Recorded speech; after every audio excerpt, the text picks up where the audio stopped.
Bismillahirrahmanirrahim.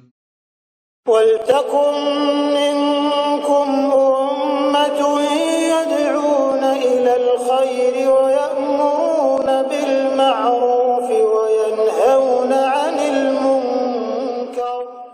Assalamualaikum warahmatullahi wabarakatuh. Alhamdulillah wassalatu wassalamu ala rasulillah mabad.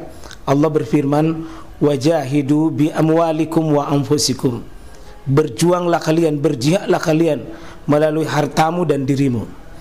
Hampir semua ayat-ayat berjuangan dan pengorbanan itu dimulai dengan bi amwalikum, harta kalian, harta kalian. Saya mengajak secara praktis dan kami sudah buktikan. Rp1.000 itu bisa luar biasa dahsyat. Bisa beli mobil, bisa buat kuburan, ya, bisa membangun masjid. Uang 1.000. Mari kita satukan uang 1.000 kita. Nanti kami jemput di rekening ini, insya Allah bisa kita buat. Di rekening ini, insya Allah kita buat sebuah kekuatan umat dengan Rp1.000. Rp1.000 dahsyat. Dan itu di kitab Subulus Salam ini untuk di sini. Sementara hari ini jamaah sekalian, bebasnya orang dalam pandangan dan pergaulan, akhirnya kalau ini dibatasi, Pak. Banyak orang ya hamil di luar nikah. Hamil di luar nikah. Dan itu berisiko, Pak.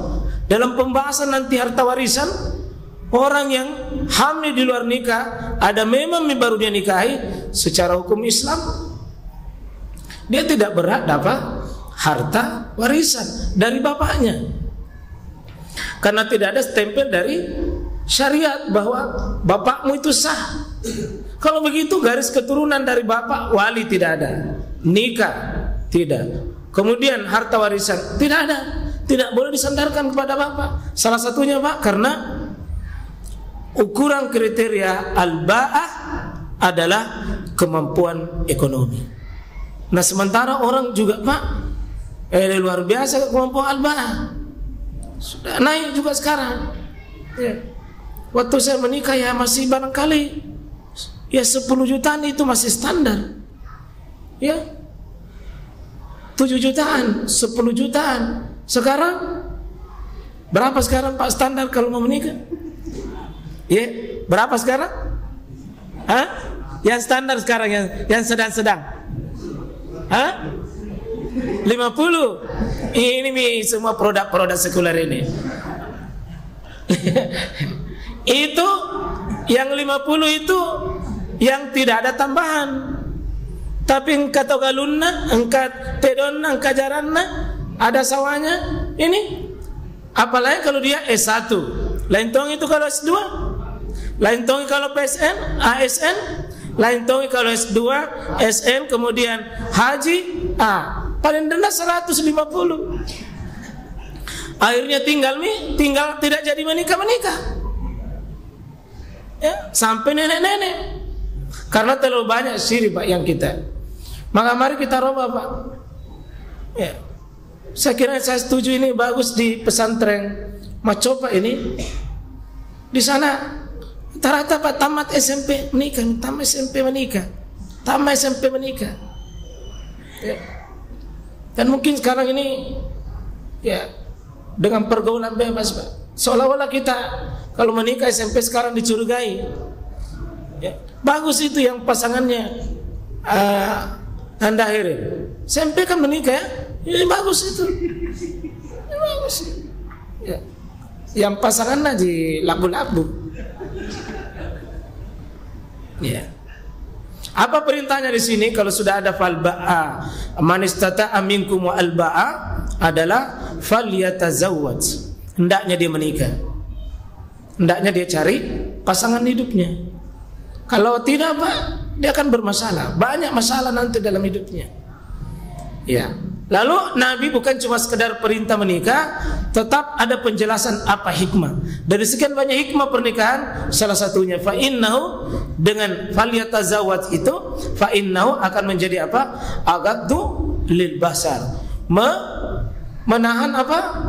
Menahan pandangan, menjaga pandangan, melindungi pandangan. Sekarang pandangan Pak, baik pandangan mata langsung, pandangan di televisi, pandangan di HP. Pandangan di HP. Kalau dulu Pak televisi masih bisa dikontrol, tapi sekarang HP, siapa yang bisa kontrol anak-anak kita? Kalau sudah pegang itu, siapa yang lain bisa kontrol? Kalau sudah pegang HP, maka menikah, kata Nabi, ini adalah alat yang paling bisa menutup mata Pak. Ini yang bisa menutup mata adalah aghadul basar. Ya. Ini yang bisa menutup matanya. Artinya ketika dia lihat itu, dia tidak perlu karena ada penyalurannya secara terhormat. Yang kemudian, ya pandangan mata. Kemudian wa ahsanu lil far. Ahsan itu dari hasan ini, itu artinya apa? Ya sama dengan apa namanya? Melindungi penyalahgunaan far. Perlindungan kepada farat kita Pak. Far adalah alat kita untuk lebih menjaga itu. Sebab kalau tidak, maka dia akan terjadi banyak penyimpangan terhadap lil far, tentang penyalahgunaan itu. Apakah dengan zina dan seterusnya dan seterusnya. Kapan dia terserang oleh syahwatnya, memandang, melihat, mendengar di tengah pergaulannya, lalu tidak ada penyalurannya Pak, mau lari di mana? Tapi kalau ada, maka dia akan menjadi terlindung itu. Ya, maka wa ahsanul lil far. Ya, menjaga kemaluan. Karena salah satu hal penjagaan mata kita, penjagaan telinga kita, penjagaan harta kita, penjagaan keturunan kita, salah satu menikah itu adalah penjagaan yang paling terhormat adalah kepada lil farad kita. Ya. Kemudian wa man lam yastati, kalau memang dia tidak mampu menikah, ya tidak mampu menikah, maka fa alaihi bisawm, maka solusi yang Nabi SAW tunjukkan adalah memperbanyak puasa. Memperbanyak puasa. Karena puasa ini adalah, bisa kata beliau, fa innalahu wija, itu mengebiri kita punya farad itu. Artinya mematikan produksi, ya produksi sperma itu akan berkurang dan dijaga dengan adanya puasa Pak. Jadi sperma ternyata akan ya dikurangi produksinya oleh dengan kemampuan berpuasa. Karena tidak dikuranginya makan, dikuranginya kenyang dan seterusnya. Tidak ada solusi yang Nabi sebutkan. Kalau memang belum bisa menikah, maka solusi yang ditunjukkan Nabi di sini fa alaihi bisawm. Maka coba bayangkan Pak, solusi syar'inya, tidak tahu menikah, tidak tahu berpuasa, banyak pergaulan bebas, ketemu laki-laki dan perempuan bercampur, berhalwat hari ini tiap hari dengan mata. Bagaimana kira-kira kerusakan kehidupan ini kalau diperketat pernikahan, lalu diperlonggar hubungan, lalu pelaksanaan sunnah seperti puasa tidak ada? Hancur generasi kita hari ini. Maka untuk bisa menyelamatkan, dimulai Bapak. Ya, saya salut yang metode kita ini.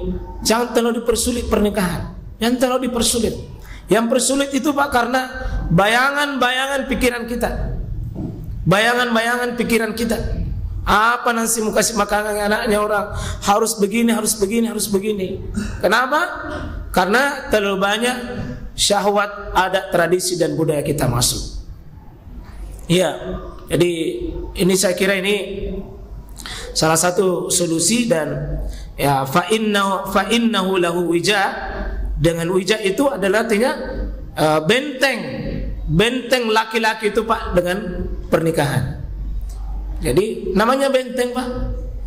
Kalau kita kena sesuatu lalu ada benteng, kalau kita diserang ada benteng, maka bentengnya di sini puasa, bentengnya adalah menikah. Karena kalau tidak ada benteng Pak, gampang kita diserang oleh musuh. gampang diserang oleh musuh. Maka benteng ini juga rumah tangga. Ini juga fa inna lahu wija, kita jadikan rumah kita itu adalah benteng pertahanan kerusakan moral hari ini adalah dengan rumah tangga kita. Kapan rumah tangga Pak baik, suami baik, istri baik, lalu anak-anak baik Pak, cenderung terselamatkan anak-anak kita. Tapi kapan rusak sebaliknya Pak, maka anak-anak kita juga akan rusak. Ya, saya persilakan kalau ada yang mau diperjelas di sini sebelum saya pindah di hadis. Kalau tidak ada yang mau diperjelas Pak?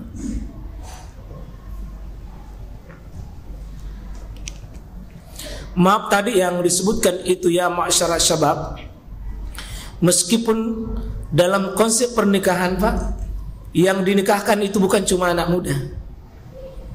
Wangkihul min ayam, nikahkan yang masih sendiri.